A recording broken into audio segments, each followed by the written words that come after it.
Attention listeners, the following podcast is based entirely on opinion. Just know that you are welcome to share your opinions in the comments, but please, don't be a troll and just respect other people's opinions, even if they disagree with you. This is not meant to be a battleground for both haters and fans of Teen Titans Go alike, and I want to make this internet environment as friendly as possible with absolutely no rudeness or negativity of any kind. Thank you. And now, our feature presentation. Welcome to the Teen Titans Go Saga the podcast. The other will be sure to take a look at the best and the worst of what Teen Titans Go has in store for us. My name is Raventhecommentator2001 and I am your hostess for this series. For those of you who are listening to the podcast for the first time, bienvenidos a la fiesta. That means welcome to the party in Spanish. Usually, I talk about an episode and go into some detail on the pros and cons of each one. Before it's time to go, I give it a golf-themed rating based on the number of pros and cons.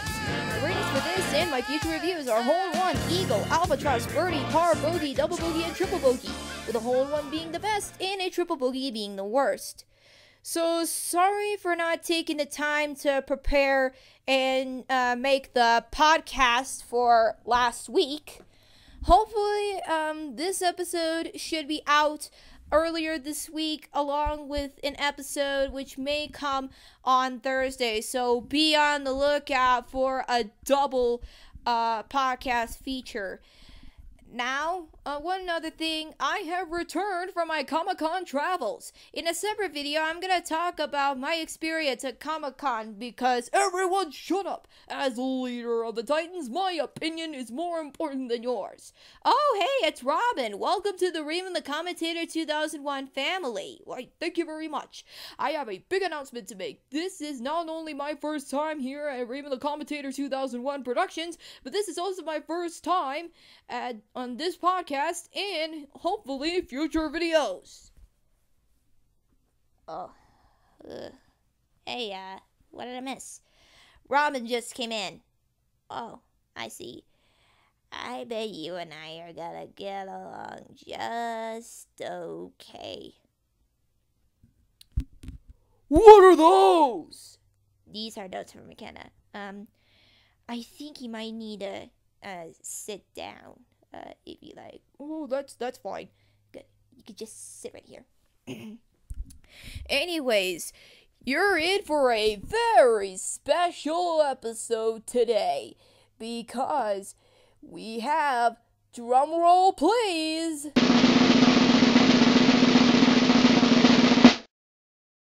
La larva de amor. That means the larva of love in Spanish. Even the title sounds pretty interesting in Spanish. Anyways, let's see what this is all about. The episode starts with all of the Titans except Starfire sitting in the living room. Beast Boy has a large plate of cookies in front of him. He's sitting by Raven, who is using her powers to play a Rubik's Cube. Cyborg is seated on her other side, texting on the phone. Robin is sitting to the right of Beast Boy, reading a Batman comic book. Nice little Batman nod here. Pro point. Anyways, Beast Boy eats a cookie and drinks some milk, forming a milk mustache. Robin, never losing an opportunity for competition, goads him into making milk mustaches. Cyborg and Raven join in, and it becomes an all-out war on the stashes. Starfire shows up, interrupting their game, asking the Titans if they will take care of Silky while she is away. They promise to do an excellent job, so Starfire leaves. As they make more milk mustaches, Beast Boy irritates Cyborg by cheating using a 10-year-old soy milk carton. Ew! Where did he get that soy milk carton from? Why was he even saving it in the couch? Don't tell me he's like Mr. Mackey from South Park where he's a hoarder. Cheese and rice. What else does it make other people believe? Causing him to throw old soy milk at Beast Boy. It misses and hits a button, opening the elevator that Silky goes out of. A few minutes later, the Titans realize Silky is gone and go look out for him. Silky is meanwhile outside and ends up in Mexico after a series of amazing coincidental accidents, which I will admit is pretty creative in that sense. He meets a Mexican woman named Sonia, and they hang out. This upsets her ex-fiancé, Carlos. The Titans cannot find Silky and worry a lot. Beast Boy says he can change into Silky and hang with Starfire until they find the real Silky. Raven says that won't work because he'd be missing and Silky will be green. Interesting. Cyborg finds what looks like to be a dead Silky, causing the Titans to scream in horror, but it was just a shed, hollow skin of it. I know, at first I was just like, ew! And I was like, oh! Ew, oh! By the way, that's a Good Mythical Morning reference, just in case you didn't, catch it. Anyways, Cyborg tells him that the real Silky is still out there. Back in Mexico, Silky hangs out more with Sonia, and Carlos comes and kidnaps them. Oh no! Carlos is the bad guy, even though, Silky ran away in order to meet her in the first place. Sorry about that. I accidentally paused the audio for this one. And we are going to stop right there halfway. Because, like I said in the last episode, I don't want to go any further, at least until, pretty much the end of it. Because there is also a lot in this episode. And you might be wondering, oh, McKenna, what's going to happen next? Commercial break. And now it's time for the voice actor fun fact of the day, the part of the show where John comes out and tells us a fun voice actor fact. Remember Mumbo Jumbo in the 2003 Teen Titans series? That's practically SpongeBob SquarePants. Why? Because he is voiced by none other than Tom Kenny, the voice of many men. He is also an on-screen actor. Pretty cool, huh? Oh, and rumor has it that he is a good singer, too. He sang many iconic SpongeBob songs such as Best Day Ever, Don't Be a Jerk, It's Christmas, and many more. The song Master of Your Fate comes from the 2003 Teen Titans series from his voice as well. This has been the voice actor fun fact of the day. Tune in next week for another fun bit of information about your favorite voice actor. Hey, Robin. Yes, Raven? Commercial break is over. So, what do we do now? Continue the podcast. How do we do that? I mean, there's no way into McKenna's room. Oh, but there is a way. Follow me. Pull the lever, Robin. Wrong lever. Strange. I don't remember a lever like this. Why do they even have that lever? Get out of my way. Oh, look. A secret passageway to a room right on that wall. Maybe we could just jump to the bed right in that direction. Just right there.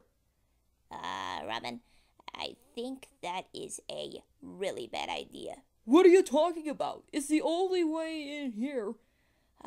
Well, in that case, let's just do it. Alright, buddy. On my count, 1, 2, 3.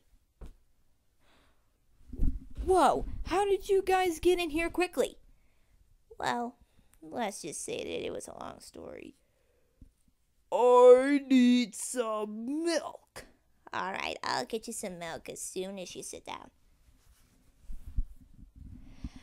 Oh, and I'm, sorry to bother you, but here are your notes. Where's my milk? Coming. Jeez, talk about little Mr. Aggressive. Now, where was I? Oh, yes. They're in a cell when Silky gets slips. I think there's a grammar error there. Let me start over. They're in a cell when Silky slips out of his chains. He is able to sneak past the guards armed with AK-47s. You know, for kids. Silky ends up on a balcony where Carlos challenges him to a duel. After a brief sword fight, Carlos falls off the edge and Silky saves Sonia. He then leaves her, making her sad. Aww. Back at the tower, Starfire comes back wanting to see Silky. They try to fool her, saying he was sleeping, but Robin says that they lost Silky. Starfire gets furious at the Titans and starts throwing star bolts at them until Silky comes home by himself. She is happy to see him and asks her friends if they want to see the images of her journey. The episode ends with the four hurt Titans groaning in pain on the floor. Those poor guys. Those poor guys. But enough about that negative side of the ending. Let's talk about the pros and cons of this episode. Let's see, it had a great Rubik's Cube reference and a nice Batman nod. That's 2 pro points. There is also a fun Milk Mustache scene with a nice Mr. T nod or Hulk Hogan, whatever he looks like. Raven's nice Milk Mustache, Beast Boy's Milk Beard, thanks to the creativity of the Milk animation by the animators. There was a good Mario reference, there was a Milk Muscle Stash, and Starfire asked the Titans to take care of Silky, which was pretty nice. Raven is a milk pirate. The Titans are obliged to taking care of Silky, and with the soy milk, Beast Boy looks like a Roman god. And there was some more Milk Mustache fun with a nice Lord of the Rings nod. There was also the Titans searching for Silky, some engaging adventure scenes with Silky, and there was like creative use with the black soul with the eye. There was like a hole-in-one part for Silky in the golf course, and the whale part when he gets to sea gave me some good memories of Jonah, a VeggieTales movie. There was also a Batman and Alfred cameo, because, let's face it, they're both DC property. Beast Boy, there was Beast Boy as a mouse, and him getting the whistle as a cereal prize. And there was Raven's point to Robin about saying that you don't have to say Titans Go every time they do something. And there was a nice interaction between Sonia and Silky. And she really, really loved Silky. There was no adult innuendo at all, or as I might say, the adult innuendo was minimal, which was pretty nice. And there was some scenes in Mexico, and there was some impressive use of Carlos's cane.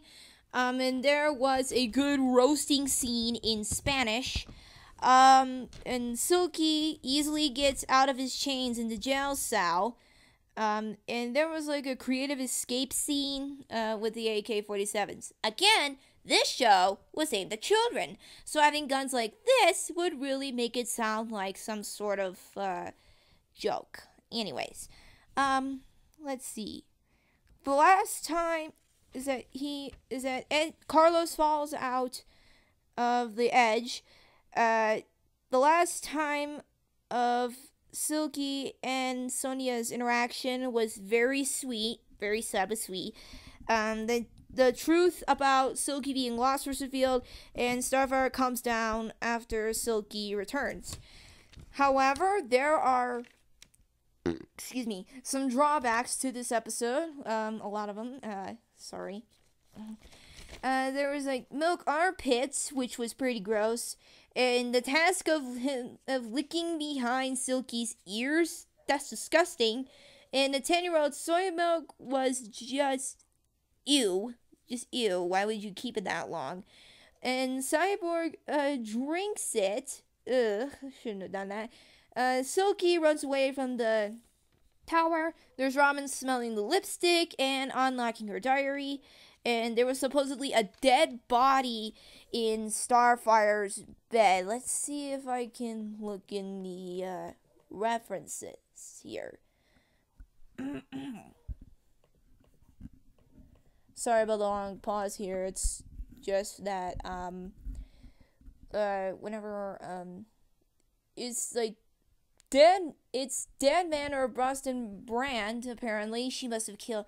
I think she might have killed him. Let's see what else.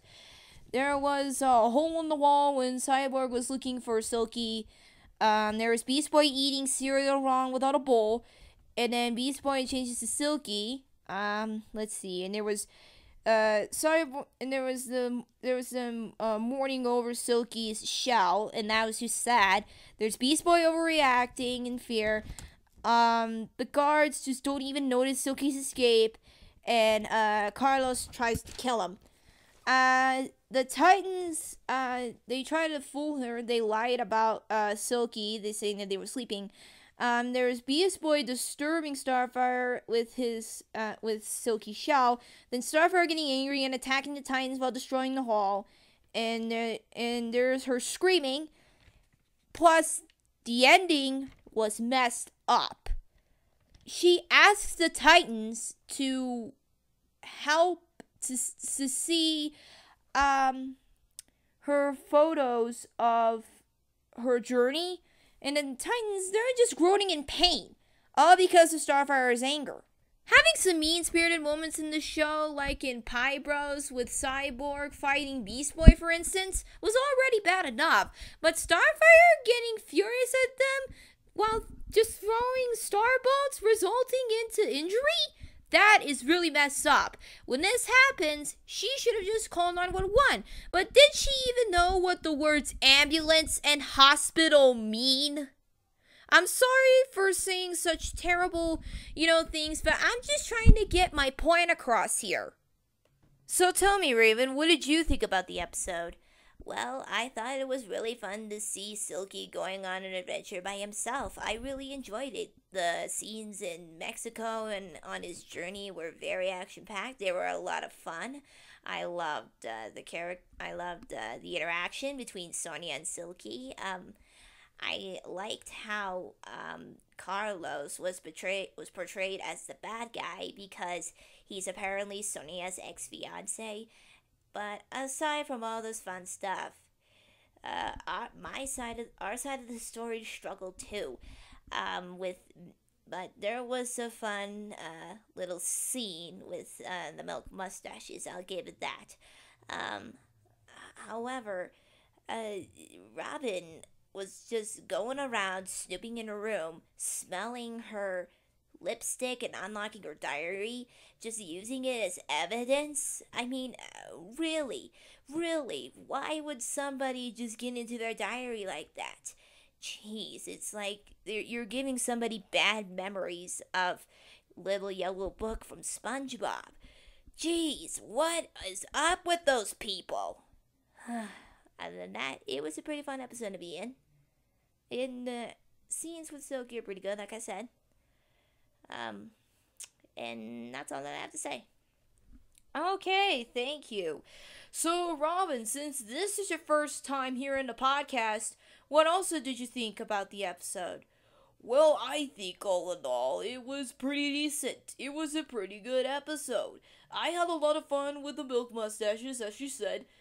The part with me snooping around her room, finding a dead body in her, under her bed, under Starfire's bed, excuse me, you should have been specific, and, me smelling the lipstick and, me unlocking the diary, those parts are actually true, considering how I try to use, the diary as evidence, but little did I know, I was being an inconsiderate idiot. Why, thank you for your thoughts, Robin. Don't appreciate the little insult, though. Oh, sorry, I'll try better. I'll try my best to not have any dirty language spewing out of my mouth. That's fine. Hey, Robin, we still have to, she has to still do the podcast, so why don't you just please sit down? Sorry about that. It's just that Robin and Raven, they're having an easier time getting along with each other. Now, as for the rating, according to my calculations, 35 pros minus 22 cons equals a 13-point difference. That is actually pretty good, considering the healthy amount of pros in this episode. And for that, I am going to give this episode another birdie right next to Legendary Sandwich. This is actually a pretty good thing that this episode gets some positivity from me for a change. If you don't like this episode, good for you. If you think it's just a run-of-the-mill Silky episode, good for you. If you think it's somewhere in the middle, good for you. if you love this episode so much that you can easily ignore the flaws, good for you. More power to you if you have any of these opinions. Remember, this isn't supposed to be a battleground for both haters and fans of Teen Titans Go alike, and we need to respect each other's opinions. As I stated in my reply to Fairy Yoshi's comment of him hating Steven Universe, opinions are like flowers. Some of them are not like the others. Each one is different. Either they are in the minority or they are in the majority. That's what I could have added in the comment there, but that's for another time. I commented this in Live Strider's video of cartoons that he hates that everyone else likes. That's the second part. Links in the description if you're interested, and there was also a link to his channel if you are interested in subscribing to him, or if you just want to comment on one of his videos or like and maybe subscribe too, that's okay as well. Phantom Strider usually says in his videos that it's just as usual silly personal opinion, and while I love Jimmy Neutron as shown in his video, I actually respect his opinion, and I can see why he doesn't like it. I mean, the boy genius trope has been done so many times with shows like Dexter's Laboratory and other stuff like that. Okay, back to the topic of this episode at hand. I definitely recommend this episode. It's not something. It may be something that you would watch a few times and maybe enjoy. It's maybe if you could just turn off your brain and just enjoy it, maybe you'll like it. One is special instruction though. If you don't hate Silky, maybe you'll have a better time with this. Before we go, it is time to pay our respects to a man who has been struggling with addiction for the longest time. If you guys have watched True Blood, Get On Up, The Help, Secretariat, The Butler, The Stanford Prison Experiment, The Reluctant Fundamentalist, The Soloist, The Express, Warm Springs, Little Boxes, True to the Game, Elementary, The Inside, and God's Behaving Badly, then you will know that he is the man with these roles in these movies and TV shows.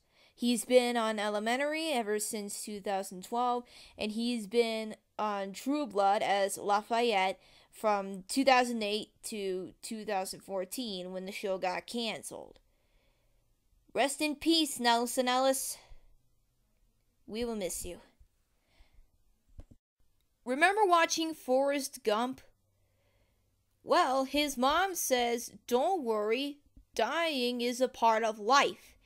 And she is absolutely right with this one. With so many celebrities that we have lost this year, like Adam West, Prodigy, and Don Rickles, she is absolutely right. Dying is a part of life. More and more every day, we tend to lose the people that we love, either to cancer, murder, disease, a drug addiction, etc., etc. And the more we grieve about who we lost, the more depressed we get. So the best thing that we could do is talk to somebody about it, and maybe they'll help you. Anyways, this concludes this episode of the Teen Titans Go Saga the podcast. Please feel free to subscribe, like, and comment, and I will see you guys next time. Until then, this is Raventhecommentator2001 saying, with great wisdom comes great responsibility. See you later, folks.